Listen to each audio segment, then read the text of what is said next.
Meu querido amigo Paulinho Boa Pessoa, o meu nome é Simone e eu quero contar uma história para você que teve o seu início em 2002. Não faz tanto tempo assim, né? Pouco mais de 20 anos. Foi quando eu fui apresentada para o Evandro. Foi uma colega minha quem o fez, uma colega de trabalho. Nessa época, eu estava com 22 anos e o Evandro, ele estava com 30. Nós nos conhecemos numa festa de aniversário dessa amiga que nos apresentou. E naquela noite, um sentimento muito especial nasceu entre mim e ele. Eu acreditei que tivesse nascido entre nós dois. Evandro, ele era um cara assim divertido, ele tinha boa conversa. E além disso, ele parecia um galã de novela, sabe? Ah, Paulinho, você precisa ver como é que ele era bonito. Bonito mesmo. Naquela festa, várias meninas, várias moças, né? Ficavam olhando para ele. Mas ele parece que não deu bola para nenhuma delas. E acabou o tempo todo conversando comigo, ficando comigo, o que fez de mim naquela festa uma pessoa bastante especial. Pelo menos eu me senti assim. Caramba, Simone, você pegou o cara mais bonito da festa. Foi o comentário da amiga que nos apresentou. Ele é lindo, não é, o Evandro? Ah, eu achei, amiga. O nosso primeiro beijo aconteceu inclusive naquela noite mesmo. Ah, inclusive essa amiga, ela presenciou. Ela viu a hora que eu beijei o Evandro me beijou, sei lá. E depois daquele beijo, eu tive comigo a certeza de que eu e ele viveríamos uma linda história de amor. Pouco tempo depois disso, nós começamos a namorar. E Evandro, ele me fazia a mulher mais feliz e realizada desse universo. Atencioso ao extremo, fazia tudo que eu gostava. Ele me levava para passear, sempre me agradava com algum presente, sabe? Aquele cara que está preocupado em te agradar. E a cada dia que se passava, eu tinha comigo a certeza de que ele era o homem com quem eu teria que passar o restante da minha existência. Ai, como é gostoso a gente ter esse tipo de pensamento, como é gostosa essa sensação de que você encontrou o homem da sua vida. Foi exatamente isso que aconteceu comigo. O que atrapalhava um pouco o nosso relacionamento, aí sim, foi o ciúme do Evandro, que começou assim pequenininho, sabe? Aquela coisinha boba assim do ciúme. Mas eu fui percebendo que essa coisinha do ciúme que começou pequenininha, ela foi crescendo. E o Evandro, ele demonstrava no dia a dia que cada vez mais o ciúme dele crescia um pouquinho. Se começou com 1 grau, foi a 2, foi a 3, e assim por diante a 4. Mas não era, assim, nesse começo, nada que assustasse. E eu confesso que eu também, porque ele era muito bonito, né? Eu também sentia muito ciúme dele. Então eu sabia que muitas mulheres davam em cima dele, porque um homem bonito, ele é muito desejado, ele é muito paquerado. Só que eu tinha um detalhe, eu sentia ciúme, mas eu disfarçava. Pelo menos eu não demonstrava da forma como ele demonstrava. E muito menos eu pegava no pé dele. Depois que nós completamos o primeiro ano de namoro, Evandro e eu achamos que era a hora de nos casarmos. Foi no mês de maio de 2003. A festa que eu fui lá em 2002 na casa da minha amiga, onde eu conheci, foi em fevereiro. Então você vê que não foi fevereiro do ano passado, né? 2002, né? E quando foi maio de 2003, eu e o Evandro, nós nos tornamos marido e mulher. Ah, meu amigo Paulinho, agora eu estava realizada por completo. Eu estava casada com um homem especial, maravilhoso. Eu estava muito bem no meu trabalho, no meu emprego, O que eu mais queria agora era ter um filho com o Evandro. Eu queria muito ser mãe. Porém, depois de alguns meses de casamento, as coisas começaram a tomar outro rumo. O Evandro, que sempre fora carinhoso, atencioso, de repente ele começou a mudar o comportamento dele comigo. Qualquer coisinha era motivo para discussão. Ele começou a reclamar que a nossa casa estava mal cuidada. Eu não gostava desse tipo de crítica, até porque eu trabalhava fora e acumulava trabalho com a casa. Começou a reclamar. Não, porque... olha aqui. Aí ele passava o dedo em algum móvel. Eu não via nada no dedo dele. Dizia, olha o pó que está aqui no meu dedo. Eu olhava e falava, Evandro, desculpa, mas eu não tô vendo pó nenhum. Aí um dia, e esse dia realmente eu não gostei, ele passou assim o dedo num móvel e veio de novo. Olha aqui! Olha o pó que saiu desse móvel no meu dedo, olha aqui. Eu olhei e não vi nada. Falei, olha, desculpa, não estou vendo pó nenhum. Ele foi e passou o dedo. E ele enfiou o dedo dentro da minha narina. Sabe assim, para eu cheirar o pó, ou para eu sentir o pó. Ele acabou enfiando o dedo dentro da minha narina. Ele estava com a unha um pouquinho maior. E aquilo fez um furinho na parte interna do meu nariz e sangrou. Não, eu não tinha gostado daquilo, não. Eu fiquei realmente muito brava com ele nesse dia. E depois ele veio lá me pedir desculpas. Falou, você viu que foi sem querer. Foi colocar para você cheirar e o meu dedo bateu, entrou no seu nariz. Eu não tive culpa. Me perdoa. Sabe, mas não foi uma coisa positiva. Muito pelo contrário. Foi a primeira grande coisa negativa à vida entre mim e o Evandro.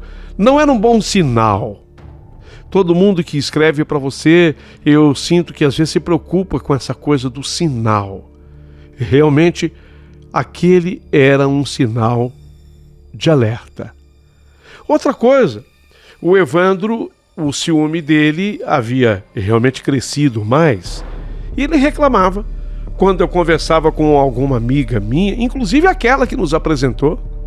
Porque a Verinha, nossa, você imagina, eu tinha grande consideração por ela e passei a ter muito mais, porque foi no aniversário dela naquele fevereiro de 2002 que eu tinha conhecido o Evandro. Nem com ela eu tinha mais liberdade para ficar conversando. Ele começou a implicar com essa coisa também. E aí com essa desculpa de passar o dedo pelos móveis e me mostrar o pó, ele disse, você não está dando conta de trabalhar fora e tomar conta da nossa casa, não está dando conta. Então eu vou fazer um pedido para você, eu quero que você saia do seu trabalho, eu quero que você saia do seu emprego. Bem, eu não queria isso. Nós não tínhamos combinado isso. Quando eu me casei com ele, ele sabia que eu trabalhava, que eu gostava demais do meu trabalho e que eu dava conta, sim, de cuidar da casa. E que essa coisa de passar o dedo e mostrar um dedo limpo com pó já tinha dado muito errado entre mim e ele. Bom, como eu disse que não ia sair do emprego, eu não dei lá muita importância para o que ele estava falando. Eu achava que aquilo era uma fase, talvez uma fase de adaptação dele ao casamento, que logo tudo iria ficar bem. Só que a gente se engana, né? Não melhora. Gente, por favor, isso que eu tô dando para você aqui é a minha experiência de vida, sabe? E que sirva de alerta. Não melhora. Pelo contrário, a coisa vai piorando, sabe? A gente acha que é uma fase, que tudo vai melhorar, começou a piorar. Brigas e mais brigas começaram.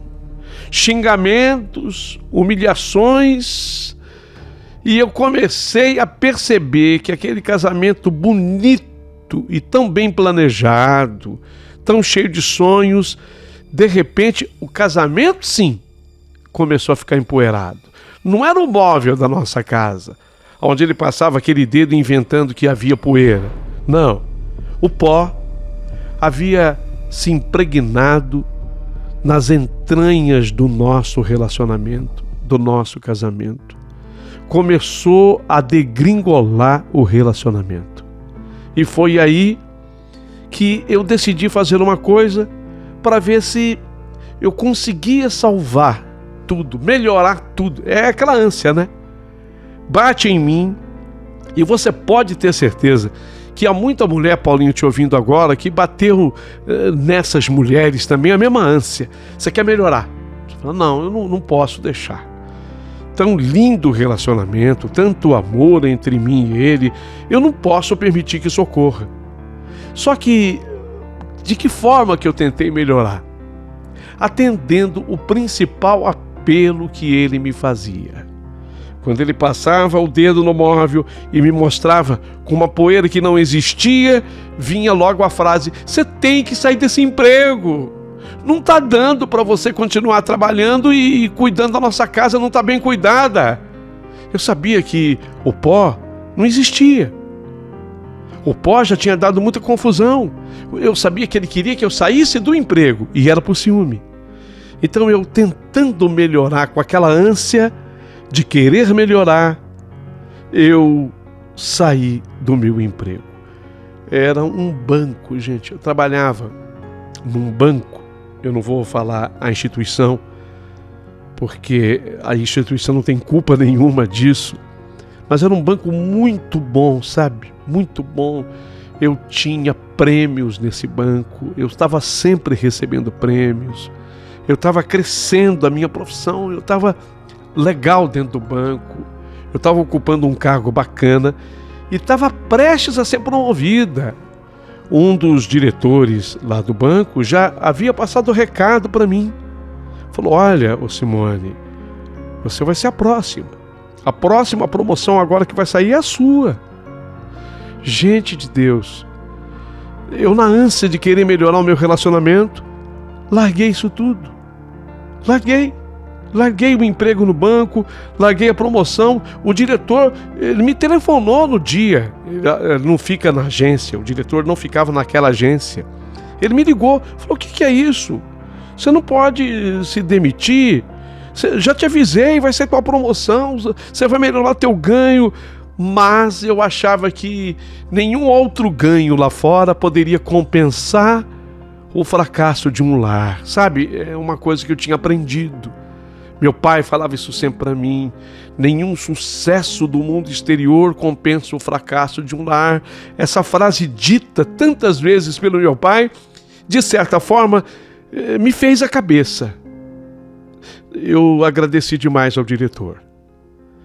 E eu saí do meu emprego. Mas não foi só isso. Eu cortei as minhas amizades com muitas amigas. A Verinha, aquela do aniversário onde eu tinha conhecido o Evandro.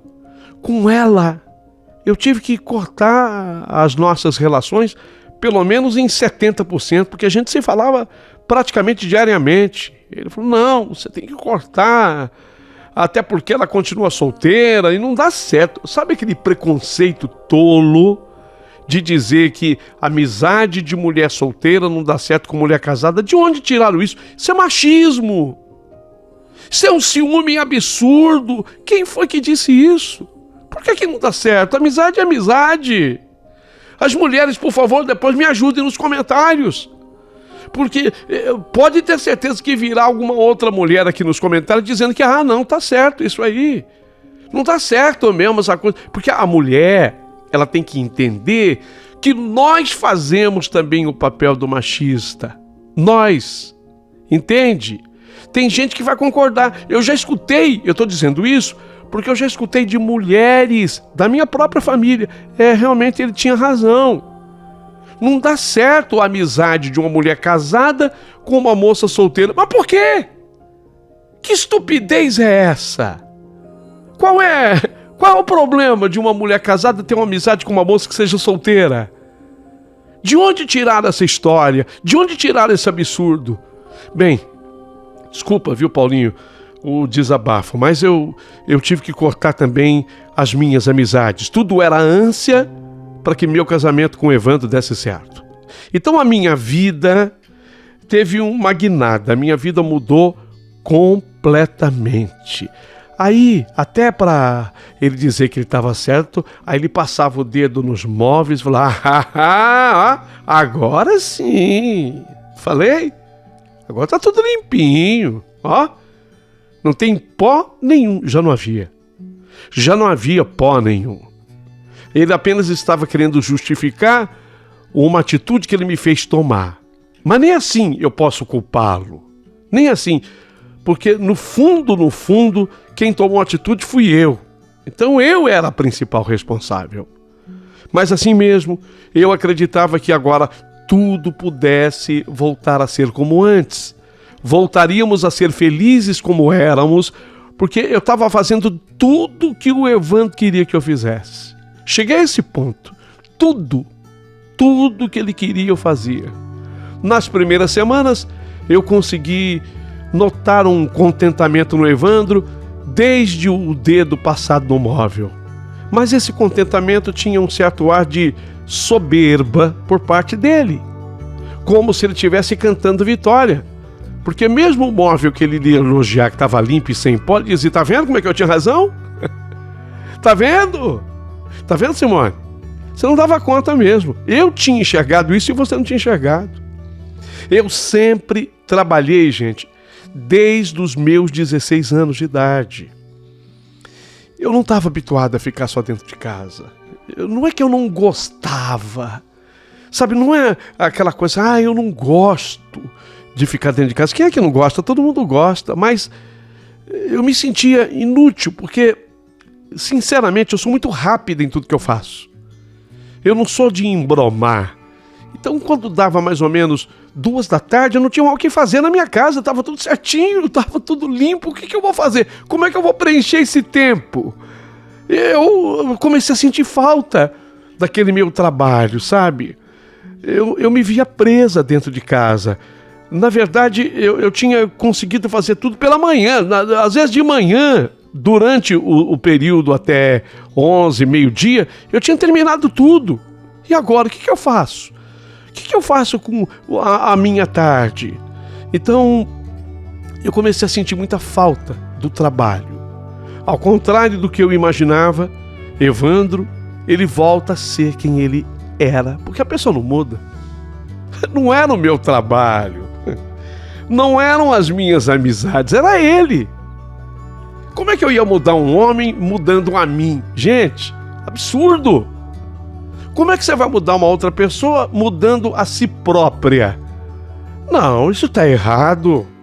Se tiver alguém que discorda de mim, depois deixa o comentário aqui, eu quero debater. Eu quero discutir com vocês. Bem, ao contrário do que eu pensava que pudesse acontecer, nada aconteceu. Ele começou a reclamar agora na hora do móvel mais. Simone, você engordou, hein? Tava vendo aquela... Você tava usando aquela mini blusa, pô, você não pode usar mais aquilo, não. Você tá com um pneuzinho. Ridículo, hein? Você tá engordando, é? O que você tá comendo? Você fica parado aqui dentro de casa o dia inteiro, sem nada que fazer, vai ver que tá fazendo doce, né? Outro dia eu achei brigadeiro de colher, beijinho. O que você tá fazendo? Beijinho e brigadeiro, você quer o quê? Resultado de emagrecer fazendo brigadeiro e beijinho?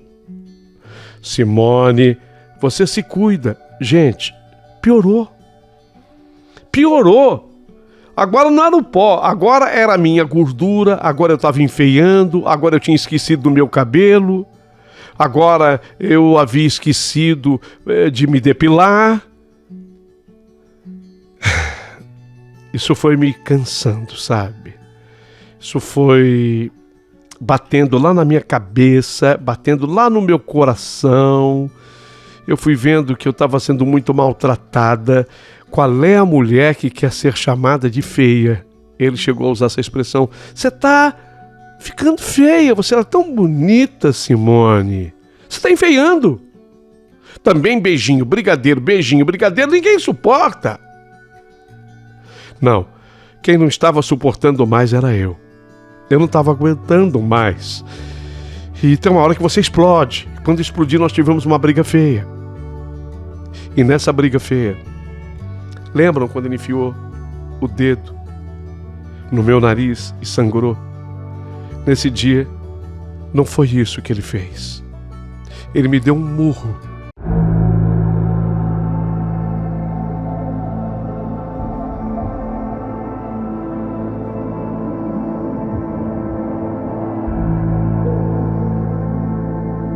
No nariz. Mas tão forte, murro mesmo, me batendo. Um murro, assim, mão fechada, como se ele desse esse murro num homem, num ringue, num boxer. Ele me deu com, assim, o punho fechado, um murro contra o meu nariz. Quebrou meu nariz. Não apenas sangrou muito, mas quebrou meu nariz, entortando até uma parte do meu nariz. Eu fiquei louca. Eu não esperei mais nada. E no dia seguinte, assim que ele saiu para trabalhar, eu arrumei as minhas coisas e eu fui embora da minha casa. Fui embora para a casa dos meus pais. Evandro, quando ele voltou, ele me procurou porque eu estou muito arrependido. Eu não podia ter feito o que eu fiz. Eu perdi completamente a cabeça. Ele foi pedir perdão. Seu Eduardo, meu pai é Eduardo. Seu Eduardo, o senhor me perdoa? Vai ver que o senhor um dia já passou por isso também, seu Eduardo. O meu pai disse, não, eu nunca bati na minha mulher. Mas pode ter acontecido de um dia eu ter ficado nervoso. Eu fiquei nervoso, seu Eduardo. Eu estou implorando o perdão da sua filha e a minha mãe. Eu estou perdendo Dona Helena. Eu estou pedindo perdão para sua filha Simone. Por favor, eu nunca mais farei isso. Volta para casa, Simone. Eu juro para você, que tudo vai ser diferente. Eu juro. Eu não queria voltar, porque eu já não suportava mais. Então eu pedi para ele um tempo. Eu disse que eu precisava pensar. Eu queria pensar muito antes de qualquer decisão. E meus pais, tanto o pai Eduardo como a minha mãe Helena, aconselharam-me, não volta mais não, filha. Não volta mais não. Ele quebrou seu nariz. Não volta mais, filha. Entortou uma parte do seu nariz. Não volta mais. Mas, apesar dos conselhos do papai e da mamãe, eu o amava muito. E, Simone, você pode voltar a trabalhar se você quiser. Simone, volta pra casa. Eu não fico sem você. Eu não vivo sem você. Eu perdi a cabeça. Foi igual aquele dia do pó, sabe? Lembra que eu sem querer enfiei assim o dedo na sua narina e sangrou? Foi igual. Eu sabia que não tinha sido igual. Aquele dia já tinha sido terrível, mas agora havia sido muito pior. Mas, diante de tantos apelos e com aquela vontade de salvar o meu casamento, o que eu fiz? Voltei. Eu sei que você ficou nervosa comigo, mas é para ficar mesmo. Eu voltei. Tive alguns dias tranquilos ao lado do Evandro, e apesar de estar muito magoada por ter apanhado dele, o nariz quebrado, a ponta do nariz entortou. O médico disse que ia dar um jeito, mas a ponta ainda continuava torta. Eu estava disposta a esquecer tudo para recomeçar uma vida feliz ao lado dele. Ele havia dito que eu poderia voltar a trabalhar. Bom, então, eu como tinha muita amizade no banco, inclusive com o diretor do banco, aquele mesmo banco, e eu liguei para o diretor do banco. E o diretor do banco deixou um recado para mim. Ele chegou em casa, isso já tinha mais ou menos um mês que nós tínhamos voltado. O nariz continuava com a pontinha torta. Eu ainda estava cuidando disso. Ele estava um doce até ali. Mas quando ele chegou e encontrou aquele recado do diretor do banco, que é isso, Simone? Eu vi aqui Fernando, diretor do banco. O que foi? Ué, você não disse que eu podia voltar a trabalhar? Nossa. Ele voltou a ser agressivo comigo. ele voltou a xingar. Nesse dia, eu até fiquei com medo, porque ele gritava tanto comigo, tanto. Olha, eu vou dizer uma coisa para você que está me ouvindo, porque essa carta, ela não é à toa que eu escrevi. Ela não é à toa, ela tem um objetivo. Gente, o que aconteceu comigo, você pode evitar. Você pode evitar. Quando ele enfiou o dedo na minha narina, naquele dia do pó, eu deveria ter acabado tudo. E poderia sim, de acordo com uma advogada, ter feito um boletim de ocorrência já. Mas como? Você vai dizer o quê no boletim de ocorrência? Que o marido enfiou o dedo no seu nariz e sangrou? Exatamente. Já poderia ter feito um boletim de ocorrência. Isso é o sangue. Quando sangra, você pode fazer o boletim de ocorrência. Mas eu não fiz. Vocês sabem que eu não fiz.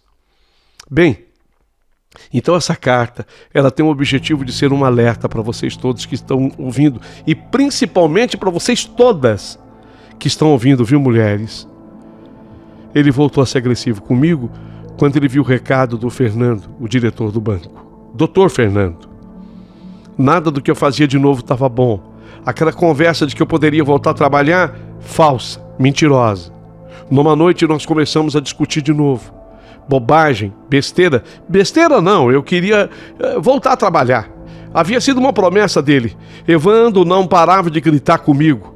E vendo que ele novamente iria me agredir, eu peguei apenas a minha bolsa. Falei, bom, antes que o pior aconteça, e vai acontecer, eu decidi ir embora. Ele me segurava pelos braços, me sacudia como se eu fosse uma boneca de pano, e assim que eu abri a porta de casa, ele me empurrou.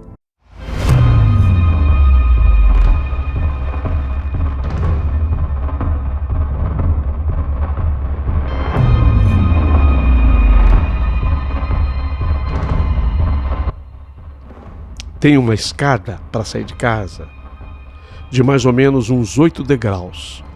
São degraus de concreto, não é madeira, para sair de casa.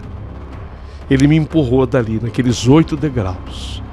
E eu acabei rolando por essa escada e fui bater no portão de ferro, que fica a mais ou menos uns 2 metros ainda da escada. Bati com as minhas costas naquele portão de ferro. Perdi os sentidos. Desmaiei. Quando eu recobrei a consciência, eu já estava deitada numa cama hospitalar. Não sabia sequer quem me havia socorrido. Meus pais estavam lá comigo. E, na verdade, eu só me lembrava de ter brigado com o Evandro e que ele me empurrou na escada. E dali para frente eu não lembrava de mais absolutamente nada. Eu havia batido as costas, a cabeça, tudo isso tinha acontecido. Minha mãe chorava muito, coitada. Meu pai, que era um homem durão, também estava chorando. Em seguida, o médico entrou no quarto, chamou os meus pais para conversar, mas eu estava consciente, eu tinha visto. E não sou burra. Se tem uma coisa que eu não sou na minha vida, eu não sou burra. Nessa hora minha mãe entrou em desespero total e a mamãe começou a gritar feito uma louca, coitadinha. Eu assustada com aquilo. Eu já imaginava o que fosse. Tentei me levantar para saber o que estava acontecendo. Bastava esse gesto para que tudo se esclarecesse na minha mente. Foi nessa hora, Paulinho, que eu descobri uma coisa terrível. Eu não conseguia movimentar as minhas pernas. Eu estava paraplégica. Eu não conseguia mover as minhas pernas, eu não tinha mais movimento da cintura para baixo. Explicações? Quando o Evandro me jogou escada abaixo, eu sofri uma lesão muito grave na minha coluna. Eu bati cabeça, eu tive problema na coluna vertebral, tanto na parte do pescoço, na parte mais alta, a cervical, como eu tive problema na lombar. Então, 2 colunas afetadas, a lombar e a cervical. acabei sofrendo uma lesão muito grave. E eu estava condenada a uma cadeira de rodas. Era assim que terminava o meu casamento, que poderia ter acabado muito antes. Poderia ter acabado lá quando ele enfiou o dedo com um pó inventado por ele, um pseudo-pó. Quando ele enfiou na minha narina aquele dedo, era ali. Era ali. Eu tinha que ter sentido o cheiro. Aliás, eu senti. Eu senti o cheiro, porque ele enfiou o dedo na minha narina.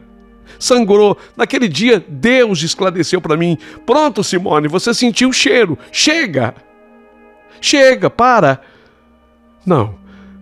Eu insisti. Eu teimei. Teimei para acabar numa cadeira de rodas.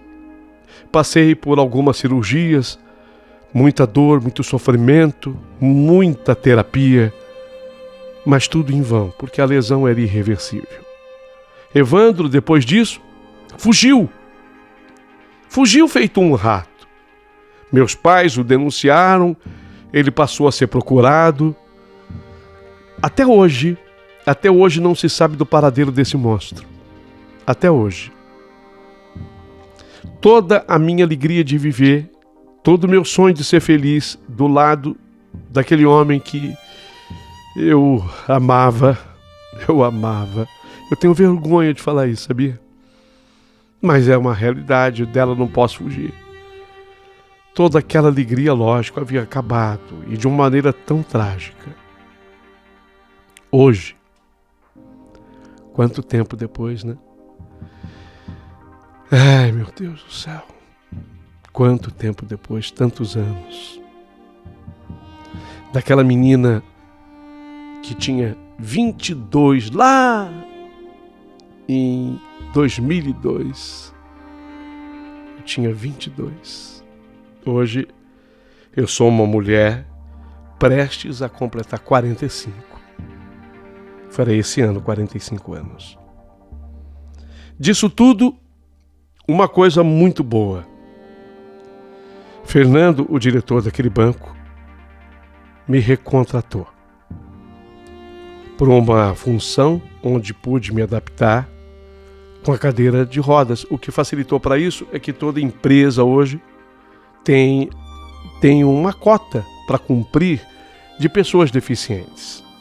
Eu entrei exatamente também em função dessa cota. E, obviamente, diz sempre o Fernando, o diretor, que pela minha capacidade. Porque a minha capacidade intelectual não foi afetada. Foi muito importante ter voltado a trabalhar. Porque foi no ambiente do banco que eu conheci o Ademir.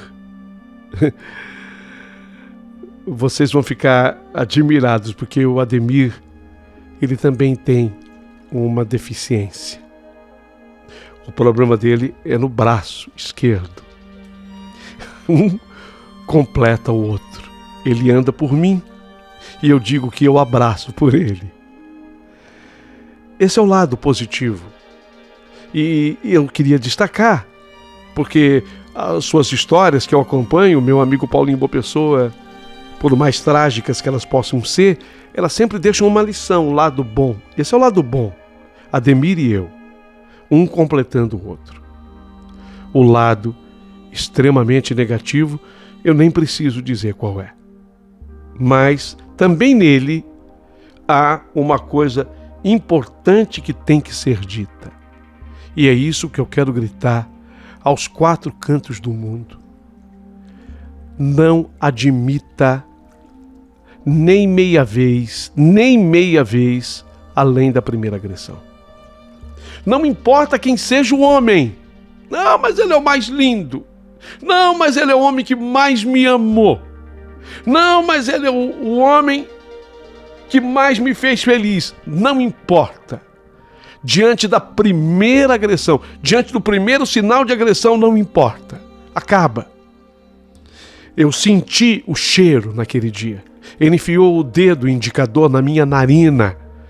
Feriu, saiu sangue. Se naquele dia, tendo percebido o cheiro daquela agressividade toda, eu tivesse tomado uma atitude, eu não estaria hoje numa cadeira de rodas. Essa carta, ela é antes de tudo e mais nada, um grito de alerta.